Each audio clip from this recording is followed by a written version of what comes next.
Hi, Maria. I wish I could. Unfortunately, I am not. Oh, wait, here we go. Okay. I'm allowing you guys to turn on your cameras and turn off your microphones if you so wish. I think we can all be adults here.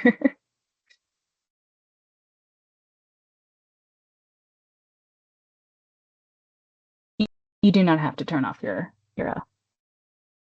turn on your cameras or turn off your microphones, and it'll be easier if you turn it all off when I start. But I figure while people are trickling in, I can say hello. I'm going to give it probably 2 or 3 minutes to let people trickle in. We should have around 9 or 10 people signed up. So I'm going to pop out for a little bit and be back to get started.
Okay, everyone. Um, just so you know, I just watched a crane with a jackhammer pull up like over there. So if you hear any strange sounds in the background, I apologize. A little bit out of my control, but I just wanted to let you know. So I'm gonna go ahead and get started. I did just want to note that I am doing this solo, so I don't have somebody watching the chat for me. So if you have a question during my actual presentation, please feel free to just drop it in the chat. I'll pop out at some point and be able to address that, and we'll have a Q&A section at the end as well. So I'm gonna go ahead and get started. And can everyone see my presentation? Does that look good? Okay, thank you, Maria. Okay. And I may actually be able to see if your hand is raised now that I'm doing this. So you're also welcome to raise your hand using the button. I believe it's in the top side of your screen. So we'll get started. Thank you guys so much. My name is Madison Berry. I am the program manager for this Vermont Specialty Crop Block Grant Program. And this is a presentation going over all of the things that you need to know to apply to this program, as well as some updates and changes that have occurred this year to the RFA. So first, what is the Specialty Crop Block Grant Program, or SCBGP, or if you're a business office, Scooby-Doo? It is a federally funded program that was authorized in the 2004, 2014, and 2018 Farm Bills. It's essentially a block of funds that the USDA awards to every state for us to utilize toward improving conditions for specialty crop industries. It was extended sort of independently in late 2025, along with a lot of other Farm Bill portions, and its funding was slightly increased in the major tax bill last year, also known as the One Big Beautiful Bill Act. But the Farm Bill has not been renewed. So just that's something to always keep in mind. This is sort of a year to year, but in general, this is one of the core parts of the Farm Bill. It's administered by the USDA's Agriculture Marketing Service, and like I said, is awarded to all 50 states, the District of Columbia, and U.S. territories to enhance the competitiveness of specialty crops. One question I get a lot is, what is a specialty crop? It kind of includes anything you think of when you think of a fruit or vegetable. It also includes things like nuts. It includes cut flowers, horticulture crops like nursery plants, or even Christmas trees. It does include hops, mushrooms, maple syrup, bees, or honey, not bees specifically, as well as things like wine and cider. Dried fruits and other value-added products are also eligible. Essentially, it's anything you can think of that is a produced crop that is not a feed crop. So no feed corn, no soybeans for feed, that sort of thing. But yes, sweet corn, and yes, edamame soybeans, for example. It also doesn't include things like wheat or grains. And then obviously it does not include any dairy or meat products. So it's really, if you think of a crop that falls into the fruit or vegetable category, and then also sort of these other food-based crops, those are food-based non-meat crops. That's specialty crop. And the goal of the Specialty Crop Block Grant Program from the perspective of the USDA is to enhance the competitiveness of specialty crops. That means that they're looking at leveraging efforts to market and promote specialty crops. They want to assist producers with research and development that's relevant to specialty crops. They want to expand availability and access to specialty crops, so to consumers, so that we can increase market share, and then also address local, regional, and national challenges that are confronting specialty crop producers.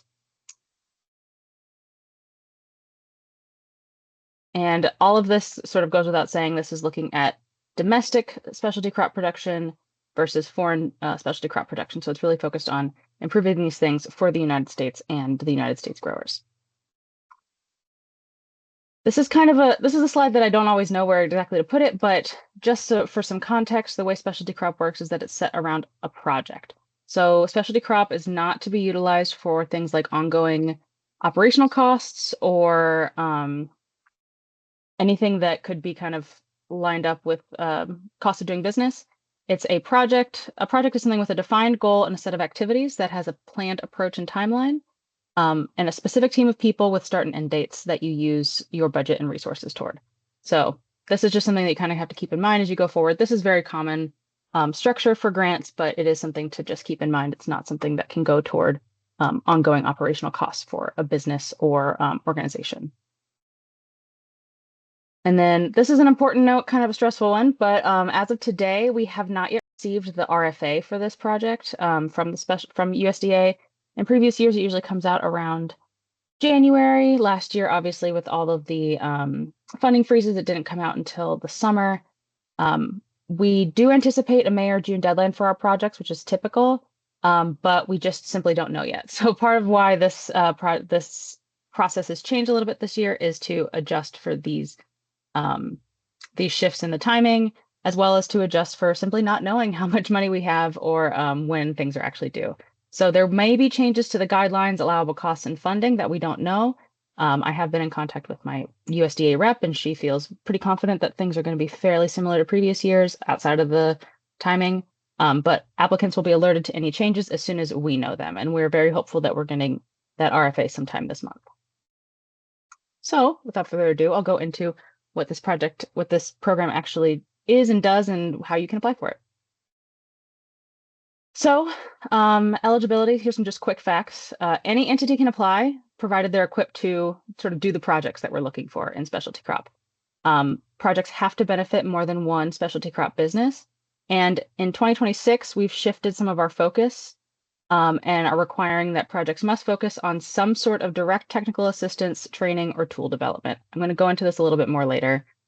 This isn't a huge shift. Most of our projects still fall within this, but kind of due to shifting funding needs at the state and federal level, it's possible we'll have a smaller pool of funds in 2026. And so this change aims at helping us serve as many specialty crop producers and organizations as possible. We're really looking to maximize this funding. So that's the rationale behind this particular change. Funding requests need to range between 15,000 and 35,000, and we do anticipate awarding 1 to 4 grants in 2026. But again, we don't actually know how much money we have specifically, so that could change. We could award more. We will not award 0 grants, but we could award more. And then projects can be funded for up to 2.5 years or 30 months, and they can begin September 29th, 2026, which means they can run through March 31st, 2029, which is crazy to think about. Eligible applicants can be any entity, like I said, provided they're equipped to provide support to producers or processors of a specialty crop product in Vermont, also to organizations and things like that. This includes but is not limited to your nonprofits, universities, extension, producer association, conservation districts, state agencies, local municipalities, and service providers. That means an individual business can apply if they are going to be providing some sort of service or tool development. But we cannot fund projects that primarily benefit a single business or that business's product. We can't award funds that will allow an entity to compete unfairly with another organization or business. And single businesses can and often do collaborate with nonprofits and universities to sort of collaborate on things that they think can really positively impact specialty crops. Eligible projects, like I said, in 2026, projects have to have some sort of direct technical assistance training or tool development component as we streamline our guidelines to focus on output that directly impacts the how many resources we have available for specialty crop producers. This is not an exhaustive list, and I'm very happy to chat with people one-on-one, especially as you're getting used to these new guidelines.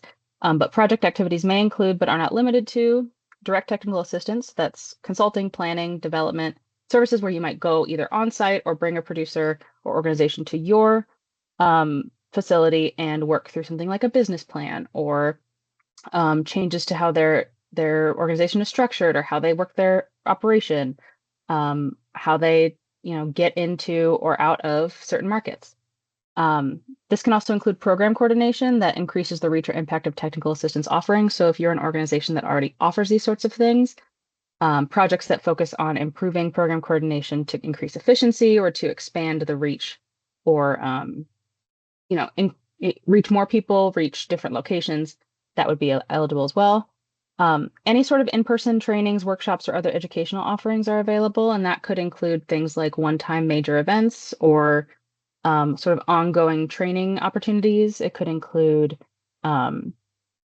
networking, markets, things like that. It doesn't have to just be a training, but these sort of in-person offerings that will improve the economics of specialty crops for multiple businesses throughout the state. It could also mean the development of online training programs, modules, or materials. So that means an ongoing training program. It could be something that people can access remotely or whenever they want, sort of out of time. trainings, or it could be, sort of on-demand in-person or one-on-one trainings. It could also just be materials. So if you're looking at developing a toolkit or a training guidebook, that would also be eligible as well. And then also, this includes the development of tools to help specialty crop businesses, which has a pretty broad definition, but things like online market portals, templates, calculators, dashboards, any other resources that can allow specialty crop businesses to improve the work that they do. This is, like I said, this is a pretty broad one, but our thinking behind this includes things like templates for business plans or for outreach to potential new buyers. Online market portals or sort of online networking opportunities are pretty major and can really change the game for a lot of producers. Things like calculators to determine, growth periods or manage your business. Things like dashboards that provide data that you can break down or analyze in different situations, mapping, that sort of thing. Any of these online tools that kind of leverage technology to help specialty crop businesses thrive. And then, so I have some of these examples of eligible businesses, or sorry, this is not that slide yet. My apologies. Some additional questions for eligible projects. Is research eligible? Research has traditionally been a huge part of specialty crop, and yes, it is eligible, but it needs to be paired with the creation or implementation of a direct service training or tool based on that research. So something that whose sole project deliverable is a publication or a research finding will be less competitive. I won't say it's ineligible, but you'll definitely want to look at how you can ensure that there is sort of a direct service training or tool based on your research. I would love to talk to people one-on-one to figure out if their product is eligible. I know this can be kind of a big change for folks who have applied before, or it can just be kind of confusing if you haven't. So I'm very happy to talk you through what that actually looks like. Can a project benefit just one individual? It must not. So applicants must show that their project will benefit and produce measurable outcomes for specialty crop industries or multiple businesses. Can they focus on just one specialty crop? They can. This was one question I had received that I didn't realize was a question mark. So you can focus on one specialty crop like maple or honey, but you can also focus on all of them. So you can say you want to improve market access for all specialty crops. It can be focused just on produce. It can be focused just on horticulture, but it doesn't have to just be one, and it doesn't have to be all. And then can technical assistance projects select their recipients? The technical assistance portion is a little complicated because we also have to follow USDA rules, which have guidelines regarding individual businesses benefiting from funds. So even though a TA project benefits multiple producers, the outcomes could potentially benefit multiple single individual businesses. A very, very convoluted way to explain it, but that's kind of how I came about it with my USDA rep. So the key factors to remember here are that selection of recipients, first and foremost, must be open and fair. So you can provide services, you can provide a direct technical service, but you need to be able to explain how you fairly selected your recipients. And that could come out in a lot of ways. We obviously don't expect that you can do one project and serve anybody who comes to your door and be able to serve, thousands of people. But being able to say you had an application process, a selection process that had particular qualifiers. For example, something that comes to mind is the VHCB farm and forestry business viability projects. They have certain, limits to how much money you can make in order to receive that service, or they also have a floor as well. You can also say it was first come, first serve, and you just, capped it at a certain amount, that sort of thing. But you do need to be able to sort of address that for the USDA. Additionally, there are things that the USDA doesn't allow as an allowable cost, and that includes things like marketing and promotion for individual business. So while you can provide a large number of services, of technical assistance, direct assistance services, they can't result in the individual promotion of a specific business. So you can't rebrand a specific business, for example. I'll go into a little bit later. Some of these factors can also be addressed after the application process. If you have a project that you're really excited about and you still aren't 100% sure, or you just want to go ahead and get started, selected projects we understand that this is a new portion. So that'll be part of the review process, is understanding what can and cannot be eligible on the USDA level. And then we'll also have time after the selection process to work with selected projects to ensure that it meets USDA standards. So don't worry about this too much, but it is just something to keep in mind. We do have some additional requirements, and I will admit specialty crop, by the nature of its being, has a lot of elements that you need to address. So go ahead, use the RFA. If you go through the application section of the request for applications, you'll see it clearly outline every question or item that you need to address. You'll definitely need to be able to address one state funding priority, which is listed in the RFA, as well as a Vermont Ag and Food Systems Strategic Plan or goal. Vermont Ag and Food Systems Strategic Plan is published online. And again, there's a link in the RFA, and you'll just need to be able to either pick one of the goals or recommendations they made for the whole state, or you can actually go into their individual industry briefs and select one that applies to you. So apples, honey, maple, produce, lightly processed produce even has one. So you'll have plenty of options there. Applicants will need to demonstrate how their project is supported by and addresses the needs of specialty crop producers, and sort of how you did that. Did you do outreach? Are you looking at market research, that sort of thing? You have to identify external partners for your project. It doesn't have to be a lot, but it does need to be, you do need to show support for your project, either through a direct external partner or at least a external supporting partner. All applicants must explain how the project addresses an important need in the Vermont specialty crop landscape and how it was identified. Again, did you survey? Did you do market research? Are you using past experience? Are you leveraging past projects? These can be very straightforward, but you will need to do them. And then you'll also need to demonstrate how the organization will reach proposed beneficiaries, including a realistic outreach plan for participation or outcomes. So if you are participating, if you're doing a project that requires participants, which most of these will because they're supposed to be direct service or have people attending an event, using a tool, etc., you'll need to include how you plan to reach those people. And then whenever you are done with your project and you're doing your final reporting and doing your final metrics, you will need to include an outreach plan for how you're going to, get that out there. Okay, I'm hoping this is helpful, but here are some eligible project examples. These are also available in the RFA, but I just want to walk through some of them. So one would be a University Extension Office requests funding to develop and deliver a new training program to improve workforce management on specialty crop farms throughout the state. That could be online. That could be a module that someone could sign up for and go through at their own pace, or it could be an in-person event. A conservation district could request funds to run a pilot project expanding their service into market access consulting for specialty crop growers. And through a combination of funding or just sheer force of will, they're able to offer that to anybody who shows up at their door. That would be eligible. A nonprofit organization requests funds to deliver on-farm technical assistance for flood mitigation for specialty crop farms, and farms are selected through an open application process. This would be eligible because it's that open and fair application process. A collaborative of growers could request funds to develop a free online calculator that will estimate water use and sanitizer ratios for specialty crops and wash packs. Again, that's a pretty concrete, specific project that results in an online tool that will be really helpful for specialty crop producers throughout the state. Something like that is also really useful. There are tons of tools out there, but not all of them are catered to the Vermont market and the Vermont landscape, our ecology, our needs. So that's something that I'm really excited about these funds being able to help with. A business could request funds to provide board of directors governance training to all interested specialty crop producer associations in the state. This is just another kind of direct service or direct training. And also, if your pool of potential beneficiaries is relatively small, like specialty crop producer associations, that's something where the fair and open process that you're using here is the fact that you can actually deliver training to all of these organizations.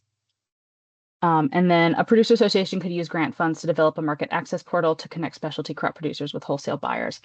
This is also another opportunity to talk about, I'll touch on this a little bit later with match funds, but you can develop projects that have sort of tertiary benefits to other industries as long as you can use your match funds to offset that. So this market access portal could also connect a meat producer with wholesale buyers, for example. You would just need to balance it out and ensure that the funds that you use from the government from the USDA are the ones that are going toward specialty crop improvement.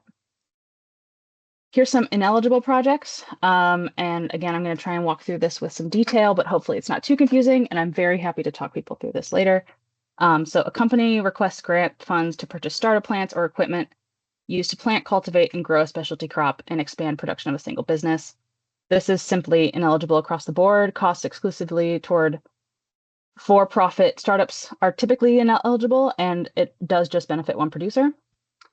An organization requests grant funds to make grants to individual specialty crop businesses or roadside stands to promote their individual businesses. This would be ineligible specifically because funds cannot be used to promote single individual businesses. Like I said, this is kind of tricky, but USDA does not allow funds that USDA for this specific project does not allow funds to go toward, for example, Sandy's apples, an apple business specifically, but they are allowed to go toward Vermont apples, Vermont grown, that sort of thing. So providing a service where you individually, rebrand specific organizations or specific businesses would not work, but providing a service to improve market access could be eligible if it was toward, improving the Vermont market apple market as a whole. So services that are available only to Vermont apple growers could be that you create apple advertising for Vermont apples and work one-on-one with these individual stands or as a cohort. And then providing a service in general is allowed as long as your process is fair and clear. Another ineligible option is a group of growers request funds for startup costs for founding a new producer association. We love producer associations here at Specialty Crop, but the startup association does not quite qualify as a direct service because the costs involved in launching it wouldn't be going toward that direct service. However, specialty crop producer associations can use funds for direct service projects, already existing ones. Or we can talk about it, but in general, the actual funds for starting up a new organization are not typically, they don't fall under eligibility for this particular round of funding. And then a business requests funds to provide branding services to specialty crop businesses they choose. Again, marketing costs are ineligible, and we'll go into that a little bit more, but the service must be fair and open. So it can't just be that you have 10 farms that you really want to work with. There has to be a fair and open selection process. Just a couple of other pieces that you'll need to keep in mind. If you've been previously funded by Specialty Crop before and you want to do a project that builds on that work, that is allowed, but it cannot be a direct duplicate. You can't just repeat the project. It has to be a project that is its own discrete project, a new activity with a start and end date. You need to indicate how the project complements or builds upon the previous work and describe the likelihood that that project will become self-sustaining. We see this a lot in things like research or pilot projects where you do phase 1 and then ask for funds for phase 2, and that's totally fine. But if it's going to be a continuous thing that you're building on, we won't be able to fund that in perpetuity, and there often won't be funds available to fund that in perpetuity. So you'll need to describe how you will either make that project self-sustaining or show how it has come to a clear and effective end. You can also apply, there's some folks who want to do multi-state projects that address challenges or opportunities in 2 states or 2 or more states. You can approach that a couple ways. You can submit an application to each state where the organizers will serve as project partners, or you can apply to the Specialty Crop Multi-State Program. We don't oversee that program, the USDA does, and also it seems to be in a bit of a pause right now, but I have been told it is resuming. So if that's something you're interested in, just reach out and I can at least point you toward the contacts for that, and you'll be able to monitor that alongside us. You'll also need to select some outcome measures. The USDA uses standardized metrics to evaluate grant program impact. These are the metrics they use to report back to Congress, essentially. So you'll need to select at least one of these outcome measures and at least one sub-indicator. Again, those are listed in the RFA and as part of your application process that you'll be tracking. You really only need to select 1 to 3 of these. It can be very tempting to select as many as you think you can track. But experience has shown me, and I think a lot of my repeat participants, that that can get a little gnarly over time, especially when a project runs 2.5 years. So please feel free to just select one to three indicators that you can track. Just a quick sort of overview of allowable costs. Again, this is much gnarlier than it looks just on this screen, but this is sort of the basic overview. All requested funds have to support project activities. So again, ongoing operational costs, cost of doing business are not eligible. It has to be specific to the project, and the funds have to support that project. Funds may be used for personnel, fringe, travel, supplies, contracting, or equipment. Equipment has a very specific definition, which is something that is costs more than $10,000. Anything under $10,000 individually is considered a supply. That is just how the USDA sees it. So even if you're purchasing something that feels like a piece of equipment and it's $8,000, that's a supply. All funds must align with the USDA AMS allowable costs as outlined in their terms and conditions. That is linked in the RFA. There's a very helpful table. Again, I'm very happy to walk folks through it if you need some help understanding that. Specialized equipment that costs more than $10,000 will require approval and must be specific to project goals. We've been able to get this cleared before. We've, labeling machines, or we had a nut crusher, nut sheller, and oil press that we funded before. This is totally possible. You just need to be able to explain. And we'll have to probably work a little bit more closely with the USDA on that.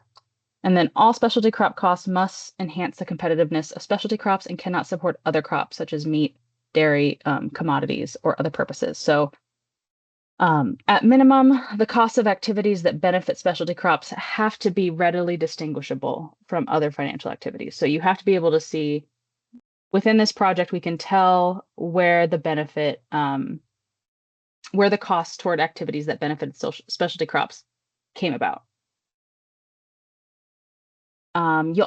This grant does require matching funds. It requires a 50% match. So match funds are essentially a way to ensure that a project is not just what we've funded, but it is also includes some additional support. It also allows you to make a bigger project in the end. Matching funds can be any combination of cash or in kind. So that could mean funds in the bank. It could mean a loan. It could mean funds contributed by another organization, so a grant. It can include things like applicant labor and compensation of employees. If that's already part of your cost of doing business, that could be included as a cash match. Things like goods or services provided during the grant period, volunteer labor, that sort of thing can also count as in kind. Activities of the board, for example, often come up as an in kind match. It can also include indirect costs, which are things like facilities and administrative costs. This comes up a lot with large organizations. If keeping the lights on and having a building for your employees is part of what you do, we can't fund that with specialty crop, but we can use what you've spent on that toward your match. And then, like I said, funds can be used, or match funds can be used to ensure specialty crop funds benefit specialty crops. So for example, if you have a project that offers agritourism training for Vermont producers, it's a way to, explain how to be a good agritourism host or come up with new ideas for agritourism. If non-specialty crop farms make up 40% of the farms that participate in that, your 50% match helps account for any benefit those farms gain from the project. Again, seems a little complicated, but essentially we're looking at balancing out anything that is spent on non-specialty crops with the specialty crop benefit. The ancillary benefit to other industries is totally okay, but the thrust and focus of the project must be focused on specialty crops.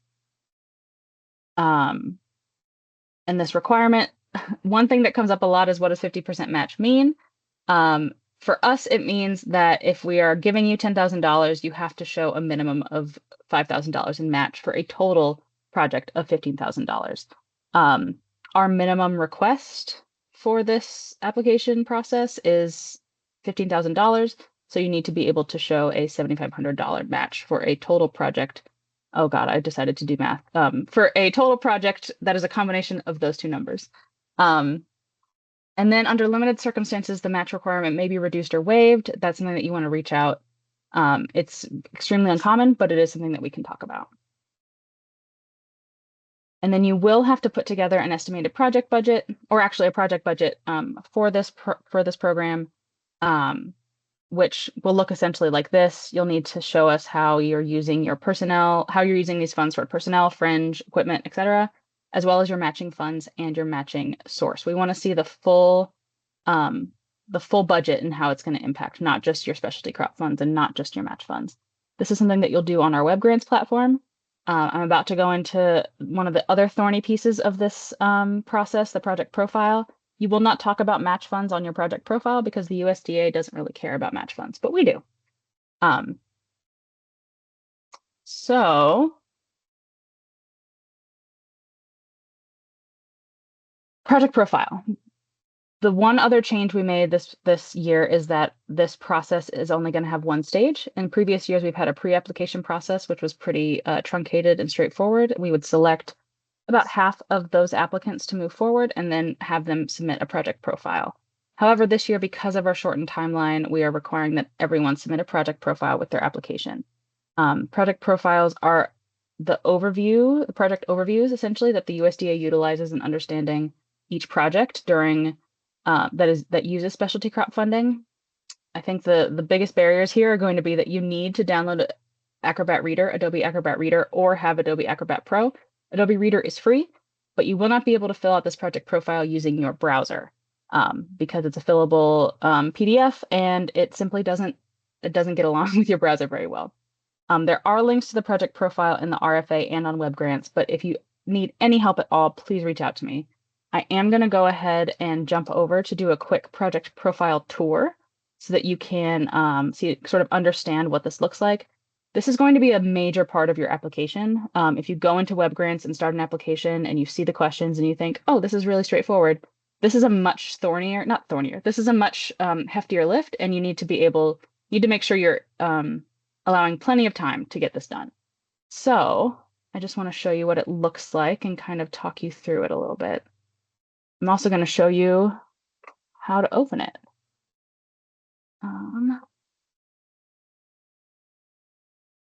So I'm going to share this screen.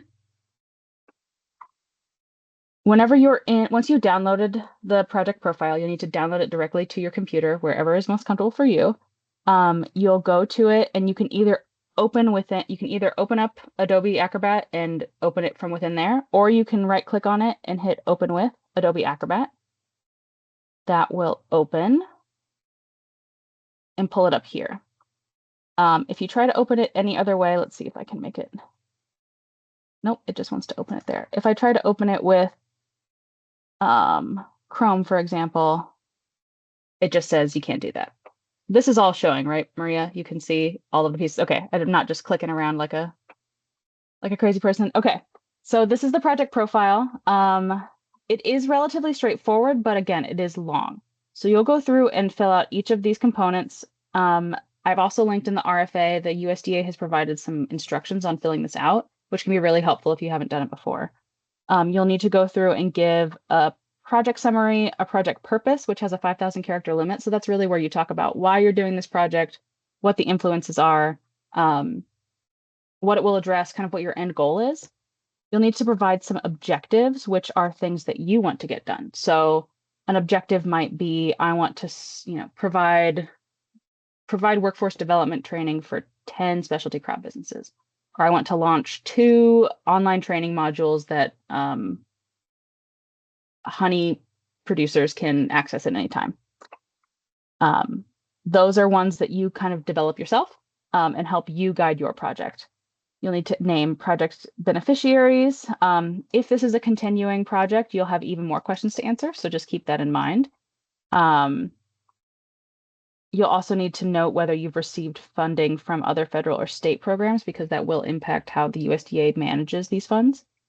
You'll need to talk about the specialty crop stakeholders who support this project and why. So you will need to be able to explain who you've contacted or talked to about this project and who supports it and why. It doesn't have to be 1 million people. It can be a producer association. It can be a collection of farmers. It can be potential beneficiaries, but you do need to be able to provide that information. Here's where you're going to need to select measurable outcomes. So like I said, you need to select at least one outcome and then at least one indicator. So for example, if we wanted to increase the consumption and consumer purchasing of specialty crops, we click on that. You're able to click on select at least one of these sub indicators to demonstrate that. So if you think about outcomes as the sort of idea and the indicators as the actual data. So if at the end of the project you wanted to ensure that um, you were increasing the number of specialty crop customers per business that you worked with, that's where you would do this here. So maybe they are able to account, another 2,000 customers across the 10 businesses you worked with. That would be the value you would estimate, and you're good to go. You can come up with your own outcome measure, but I promise you, we can find a way to make the current ones work. If you want to reach out, I've walked people through this. We've gotten a little creative. We found the outcome indicators. I'm very happy to help with that. You're going to have to explain how you're going to do your data collection. So how are you going to track those 2,000 potential customers? And that can be as simple as you're going to, require that your benefiting businesses track it through their customer management portal. They can self-report, whatever it looks like. You just need to be able to explain how.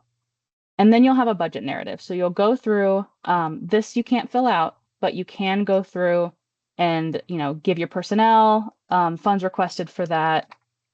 Say you wanted to ask for $10,000 for personnel, it'll automatically populate here and give a full and total budget. And then you'll have to explain who that person is. What are they doing? How are they involved? That sort of thing. That's basically what you'll have to do for this whole budget section. And then if you have any program income, if you're expecting there's going to be income from this, so for example, maybe you develop a training module and then use it to launch a certificate program.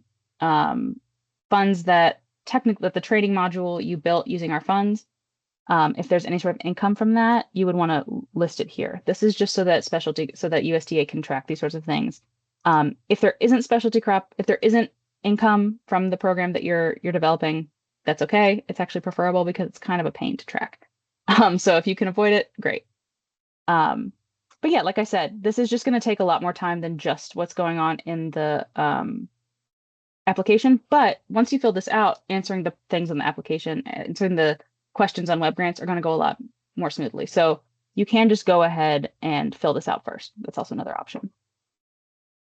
Okay, I'm going to stop sharing that and then return to, we're actually just going to go, sorry, I'm working on this in real time. We're just going to go ahead and, sorry, we're going to have to click through all these again. I didn't think that all the way through. So that was a project profile tour. How to apply. So like I said, we'll have a single phase application process. You'll need project profile. You'll also need all your stakeholders and you'll need letters of support. There are letters of support requirements. So you'll need to make sure you have all of those by March 30th, 2026 at 11:59 p.m. The thing about web grants is that there is no buffer. You cannot submit at 12 a.m. on Monday. Or sorry, not Monday, on 12 a.m. on March 31st. You will have to have it in by 11:59. So I highly, highly recommend turning it in earlier that day or even before that day.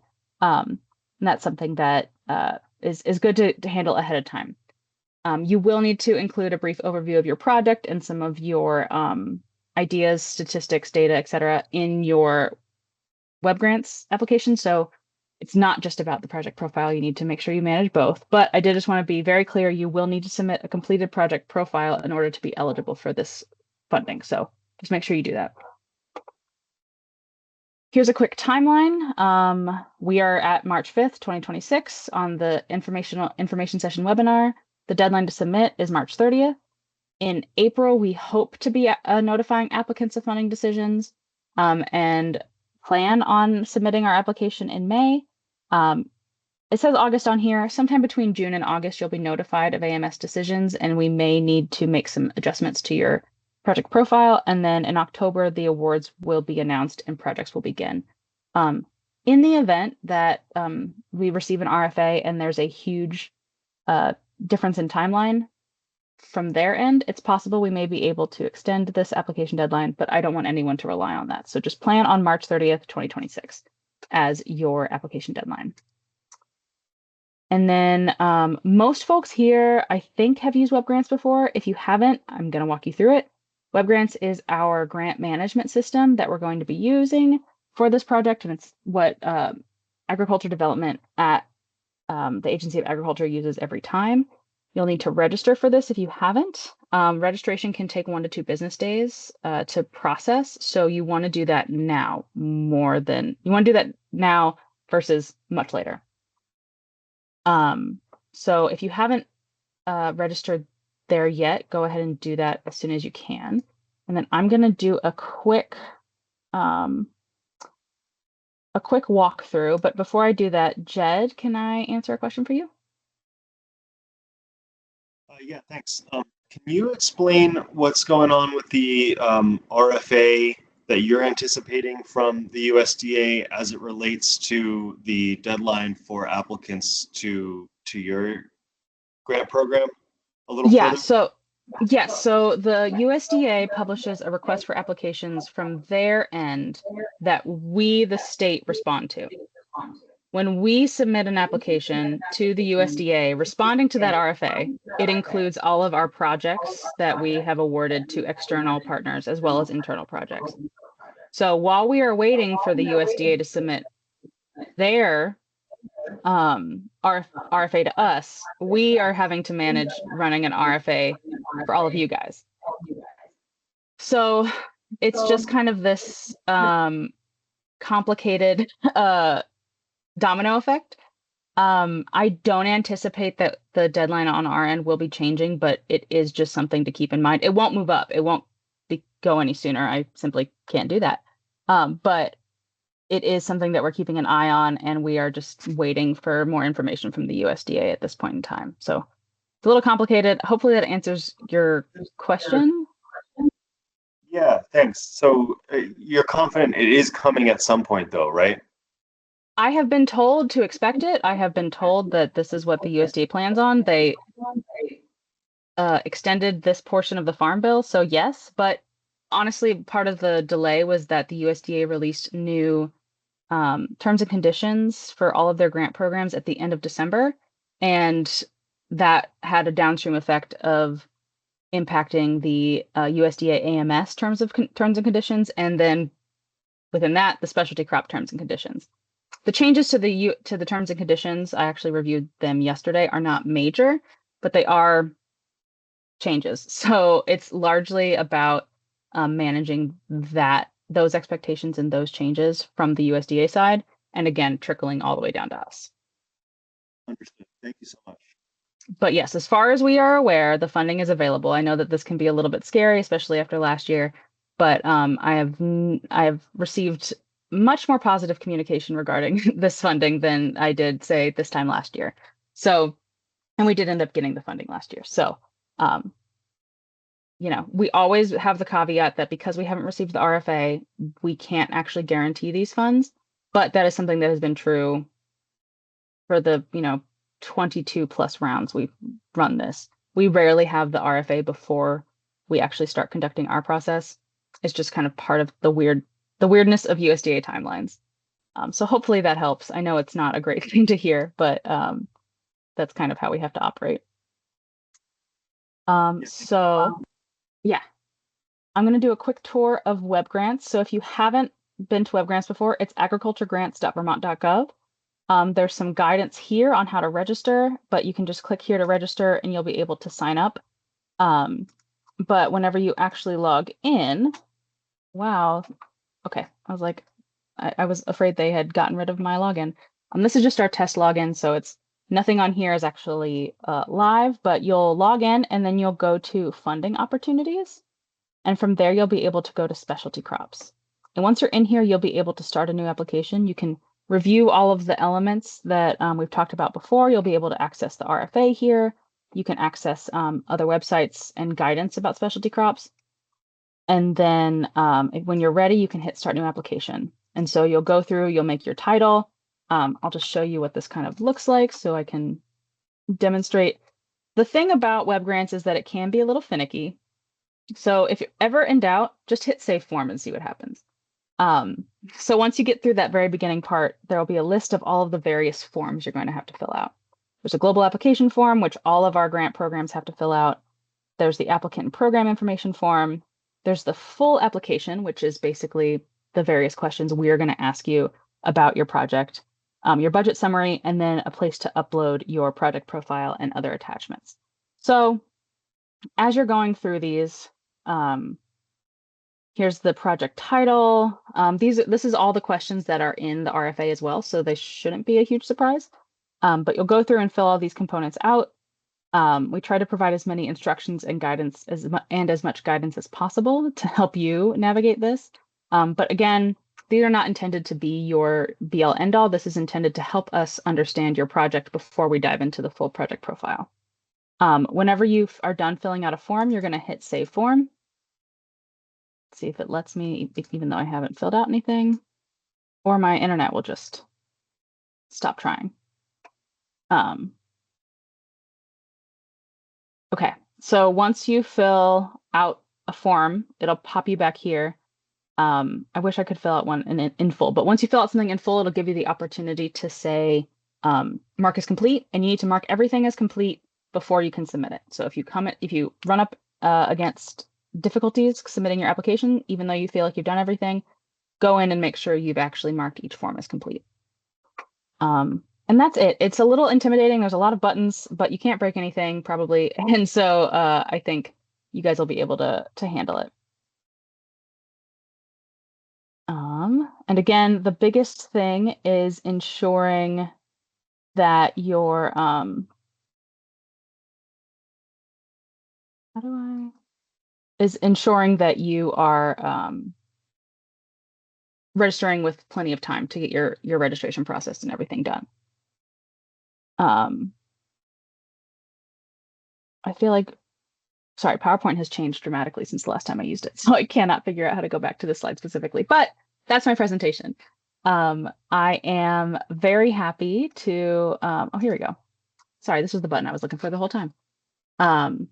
Very happy to walk through anything that you need. I understand that this is a kind of a complicated program. It's also quite a specific program. It's really not intended for individual producers or for individual businesses. It's really intended to impact a whole industry, or at least large portions of an industry, and improve economics for specialty crop industries in general. So very happy to answer questions now. If questions come up, you can go ahead and reach out directly to me. I'm very happy to talk to you and guide you through some of these changes and this just process in general.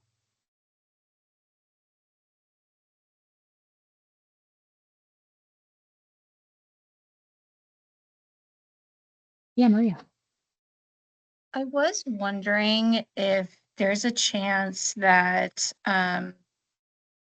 once applications are filled out and the Agency of Ag has selected 1 to 4 applicants, are those applicants, do those applications then go to USDA and there's a chance that the USDA could decline those applications? So yes, technically there is a chance. So they all get screened through the USDA. Essentially, when you apply to us, like you apply to us and then we apply to the USDA. So there Gotcha. is an opportunity for the USDA to say, this project won't work. What typically happens, and we have run into it before, where they read a project and have questions about outcomes, about benefit to multiple businesses, sometimes even just costs. They'll reach out to us whenever they do their review and ask those questions and ask for clarification. In general, that gives us plenty of opportunity to either adjust how we've described something to explain how it does benefit multiple businesses. For example, we've funded distributors in the past, and it was trying to explain that yes, it's one business that is receiving this funding, but it actually, because of the distribution challenges in the state of Vermont, it impacted the full range of specialty crop businesses, and that ended up being fine. Or a piece of equipment that they couldn't quite understand why that was necessary. I had a meeting with them and we walked through it. So that's something that I'll be able to work with both the applicant to me as well as the USDA to explain and sort of guide through. It could be that we need to change parts of the project, tweak the outcomes or tweak the focus, but typically this is not something that we've run into where we couldn't do a project at all. But it is something that you need to keep in mind. It's why projects can't start until September 30th, 2026, because we want to make sure that the USDA has fully approved them. There are some opportunities for pre-project costs, and that's kind of an at your own risk thing. But it is something to keep in mind. Great, thanks. Yeah.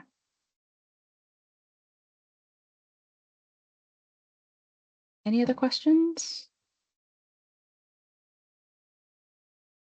The RFA and links to everything I talked about here are on our website. Fatima.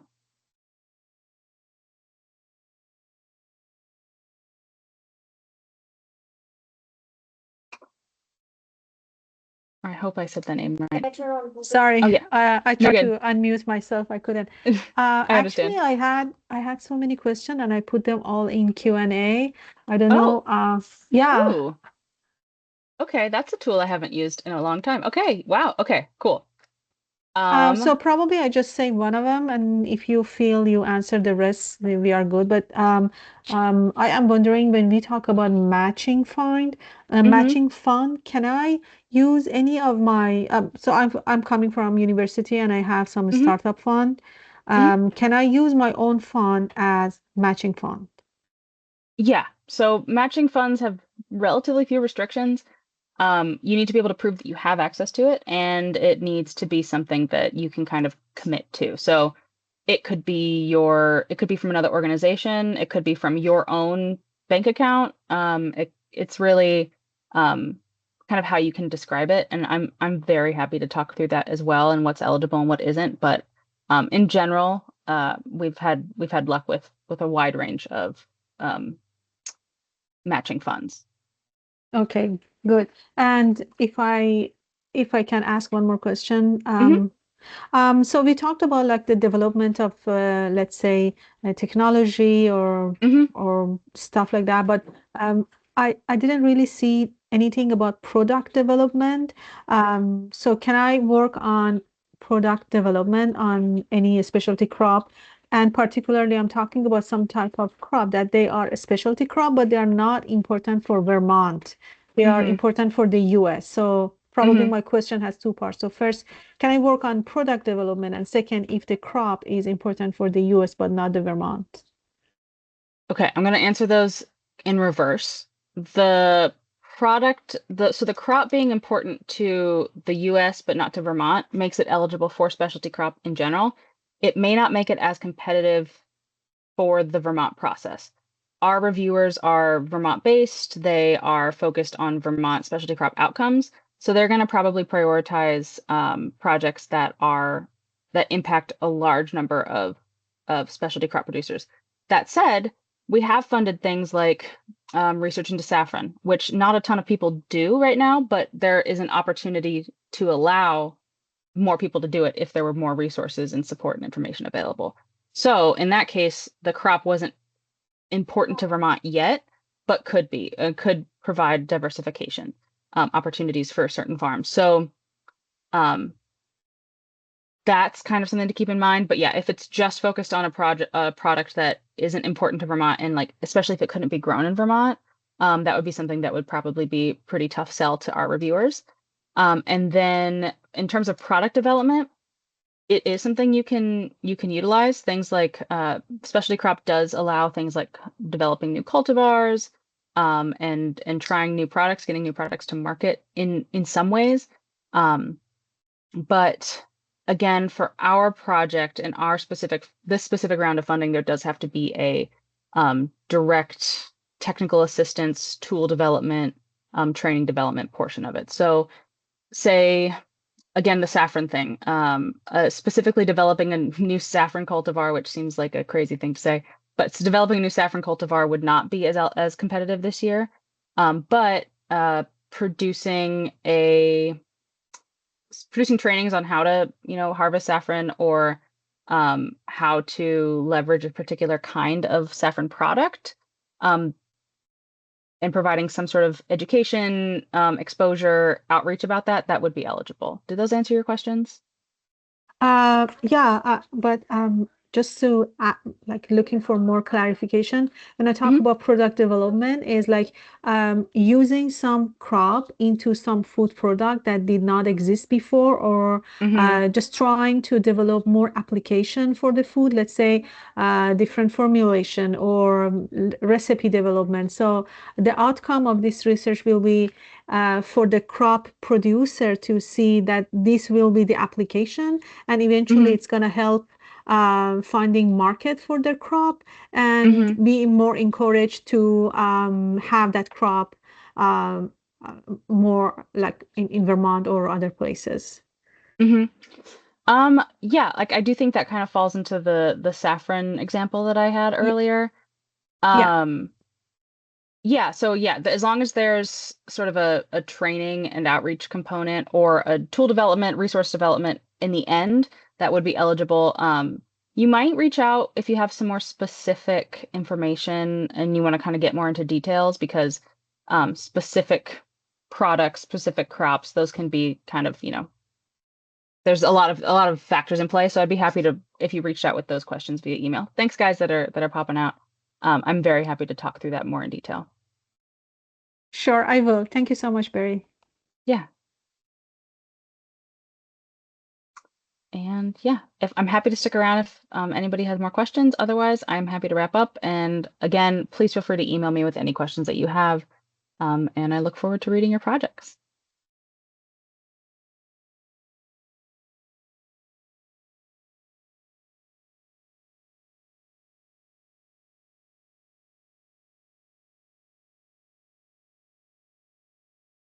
Barry, Yeah. I think it's only me and you. Yeah. Yeah, it is. I just wanted to Yeah, make sure if you didn't have anything yeah. else. Thank you. So now I can go a little bit more into the detail about the project that I'm thinking. So I would like to develop um, milling operation for teff. And Mm-hmm. teff is a type of crop which is a gluten-free cereal, and it's Okay. not very widespread in Vermont, but there are some farms in Vermont that they try to have teff. Okay. But there are other places in the US that they already have teff, such as Ohio stuff, places like that. Generally speaking, teff is not very popular in the US. There are some places in the US, and there are some smaller farms in Vermont that they worked on teff, but they are interested to work more on teff. So my project will be to develop a milling operation Mm-hmm. using different type of meal, let's say stone milling, hammer milling. So there are Mm-hmm. milling operations. So this is technology development on the milling part. And then having the flour, because it's a gluten-free flour, I'm going to Mm-hmm. make different baking products. So I'm going to formulate some food. And so the outcome will be, so first of all, the technology, and the second will be the formulation. And that can go to farmers in the Vermont, and like they will see and um, maybe interested in more application of a new gluten-free cereal Mm-hmm. that they might be interested to cultivate more and more. Mm-hmm. I think that would be something that is in this cup, right? I think so, yes. The one thing I want to say is I'm looking at the list of specialty crops and it doesn't include or exclude teff, but it does like things that aren't considered specialty crops do include things like barley, buckwheat, um, millet, wheat, that sort of thing. So I just want to make sure that teff would be considered a specialty crop by the USDA for the specific project before you got in too deep. So what I can do is I can reach out to the USDA and see what they think, and they'll be able to give me a thumbs up, thumbs down, and I can let you know. If it is eligible, then yes, I think what you're describing would be eligible. Um, if it's not eligible, I would encourage you to, look toward either a different project, or we can talk about what other funding might be available. But yeah, does that make sense? Yes, would be great. I know Okay. that some literature call teff a different type of millet. So just having that in Yeah. mind. But teff is different from millet because we Yeah. Yeah. have Yeah. like different millet. So, but yeah, I would appreciate if you have a confirmation from USDA in advance. Yeah. I'll go ahead and send that email today because I think that'll help you make decisions, right? Sure. So yeah, I'll go ahead and do that. And then can you drop your email in this chat here so that I can just, or well, no, I think I actually have it, don't I? I think if you just, yeah, actually, if you can just drop your email just so that I have it in the chat, and then I will get back to you as soon as I know more. I just sent it. You got it? Perfect. Okay. Yep. Yeah. Awesome. Thank you. Thank you so Of much, course. Barry. Yeah, That of was course. very, very informative and Good. super good, super Good. informative. Thank you. Awesome. Awesome. Thank you. Bye. All right. Bye.